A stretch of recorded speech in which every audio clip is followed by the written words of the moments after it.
সম্প্রতি সুপ্রিম কোর্টের ডিএ মামলার রায় প্রেক্ষিত আমাদের কাছে অসংখ্য ফোন আসছে। বেসিক প্রশ্ন, কেউ জানতে চাইছে কবে থেকে কবে পর্যন্ত ডিএটা পাওয়া যাবে। কেউ জিজ্ঞাসা করছে আমি তো অমুক সালে রিটায়ার করেছি, তার পরবর্তীকালে পেনশন পাচ্ছি। কেউ বলছে যে আমার যে হাজবেন্ড বা ওয়াইফ গত হয়েছে, আমি পেনশন পাচ্ছি, তাহলে কি আমরা পাবো কি পাবো না। বিভিন্ন প্রশ্ন, কবে থেকে কবে পর্যন্ত বকেয়াটা পাবো, নানাবিধ প্রশ্ন। এটাই স্বাভাবিক, তার একটা অভূতপূর্ব জয়। এটা তো অভাবনীয় যে, প্রথমত বলি অভাবনীয় এই কারণে যে 1/4/1/7/2009 থেকে 31/12/2019 পর্যন্ত এই ডিউরেশন, যে তাতে বকেয়া ডিএ অর্থাৎ ব্যাকলগ অনুযায়ী ক্যালকুলেশন করে যে টাকাটা হবে সেটাই কর্মচারীরা পাবে। কারা কারা পাবে? খোদ রাজ্য সরকারি কর্মচারীরা পাবে, পেনশন হোল্ডাররা পাবে, গ্র্যান্টিং এইডের কর্মচারীরা পাবে। এখন এই যে পঞ্চম বেতন কমিশন বাম আমলে গঠন হয়েছিল, পঞ্চম বেতন কমিশন 1/1/6 থেকে 1/1/16 এসে শেষ হয়। আমরা লক্ষ্য করি যে বামফ্রন্ট সরকার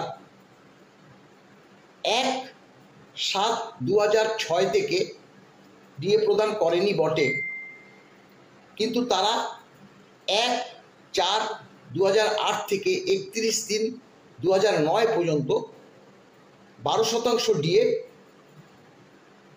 1 বছর নূতন বেতনে বকেয়া হিসাবে 3 বছরে মিটিয়ে দেওয়ার প্রতিশ্রুতি দিয়েছিলেন এবং সে মতে দুটো কিস্তি 2 বছরে মিটিয়েও দিয়েছিলেন। পরবর্তী নয়া সরকার এসে আর এক কিস্তি 2 ভাগে কর্মচারীদের মিটিয়ে দেয়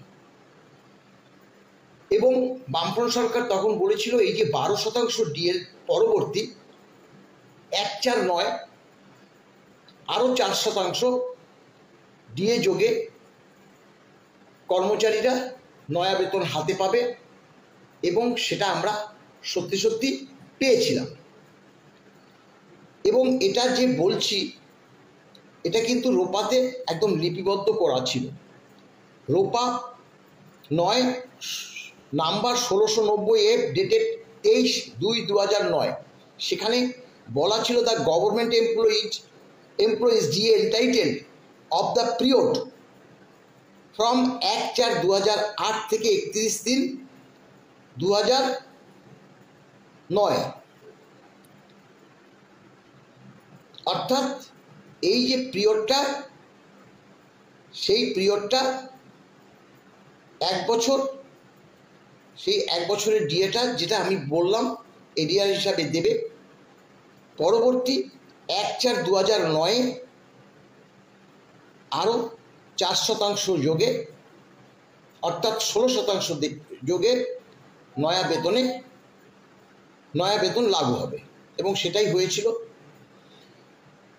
এবং পরবর্তীতে ওই রোপাতে বলা ছিল after that DA onward DA time to time অর্থাৎ অ্যাজ পার সিপিআই অনুসারে দেওয়া হবে, সেই বার্তাটাও বলা ছিল।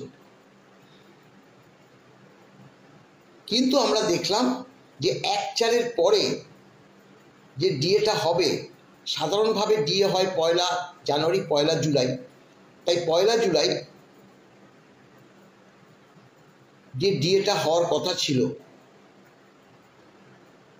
সেই ডিএটা 1 জুলাই 2009 না হয়ে 5 মাস পরে 1/12/2009 হয়। এই জায়গাটা দেখুন, 1 জুলাই 2009 ডিএটা হওয়ার কথা ছিল রোপা অনুযায়ী, সেটা হয়নি। কি হলো না, বাম সরকার 5 মাস পরে ডিএটা দিল। তাহলে এই যে 5 মাস আপনার বেসিকে 6%, সেই সময় 6% দিয়েছিল, তাহলে 6% দিয়ে আপনি কম পেলেন 5 মাস। এই 5 মাসটাই হলো আপনার ব্যাকলগ এরিয়া। ঠিক এইভাবে ক্যালকুলেশন করে একদম 31/12/2016 পর্যন্ত এটা মাফ করবেন 2019 পর্যন্ত ক্যালকুলেশন করেই এরিয়ারটা তৈরি করা হবে। এখন এই যে এরিয়ার আমরা মহামান্য আদালতে ট্রাইব্যুনালে আমরা এরিয়ারটা তৈরি করেই আমরা দিয়েছিলাম এবং তা পরবর্তী হাইকোর্ট হয়ে সুপ্রিম কোর্টেও সেই পিটিশনের মধ্যে তা লিপিবদ্ধ আছে। এখন তথাপি এই যে এরিয়ারটা ক্যালকুলেশন কারা করবে? ক্যালকুলেশন তো আমি করব না, এবং ফিনান্স ডিপার্টমেন্ট করবে, কে নির্দেশ দেবে? সে কথাটা কিন্তু বিগত যে আমরা রায় পেয়েছিলাম ট্রাইব্যুনাল থেকে 26শে জুলাই 2019, সেখানে মাননীয় জাজদ্বয় পরিষ্কার বলেছিল যে সরকার একজন নোডাল অফিসার নিয়োগ করে কিভাবে এরিয়ারটা ক্যালকুলেশন হবে তার যাতে নির্দেশ দেয়। কেন বলেছিল? এটা তো স্বাভাবিক, যারা চাকরিরত আছে ইন সার্ভিস তাদের ডিপার্টমেন্টগুলো থেকেই ক্যালকুলেশন হবে, কিন্তু ডিপার্টমেন্টগুলোতে যদি নির্দেশ না আসে তাহলে তারা কেন করবে? যারা অবসর নিয়েছে তাদের অনেকে ব্যাংক থেকে হয়, তাহলে ব্যাংকে নির্দেশ দিতে হবে। অনেকে ট্রেজারি থেকে হয়, ট্রেজারিতে নির্দেশ দিতে হবে।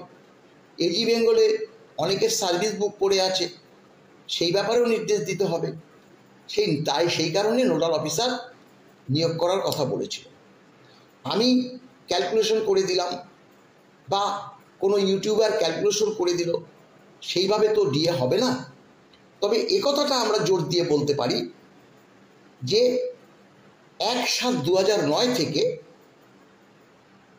31/12/2019 পর্যন্ত যে ব্যাকলগ অনুযায়ী ডিএ কর্মচারীরা পাবে, পেনশন হোল্ডাররা পাবে, এ সম্পর্কে 100% নিশ্চিত। এখন যে কয়েকটা প্রশ্ন আমাদের কাছে আসে তাতে অনেকে বলছে যে আমি অমুক তারিখে জয়েন করেছি, তমুক তারিখে আমি রিটায়ার করেছি, বা কেউ বলছে আমার হাজব্যান্ড বা আমার ওয়াইফ চাকরি করতে করতে অমুক তারিখে মারা গেছে, তারপরে আমি পেনশন পাচ্ছি। কোনো ডিপেন্ডেন্ট অর্থাৎ আনম্যারিড ডটার, উইডো ডটার, তারাও প্রশ্ন করছে আমরা কি এই এরিয়ারটা পাবো কি না।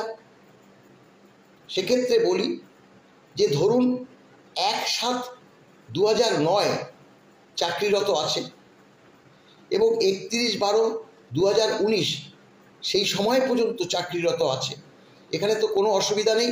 যিনি চাকরিরত আছে তিনি একদম ফুল যে বেসিক তার উপর ডিএটা ক্যালকুলেশন হবে এবং এরিয়ারটা পাবে। এখন ধরুন 1/7/2009 চাকরিতে ছিলেন, 2 বছর 3 বছর 5 বছর পরে তিনি অবসর নিয়েছেন। যেদিন অবসর নিয়েছেন সেদিন পর্যন্ত ফুল বেসিকে তিনি এই ডিএটা ক্যালকুলেশন হবে। পরবর্তীকালে পেনশনে যে বেসিক তাতে সেইভাবে ক্যালকুলেশন হবে সেই 31/12/2019 পর্যন্ত।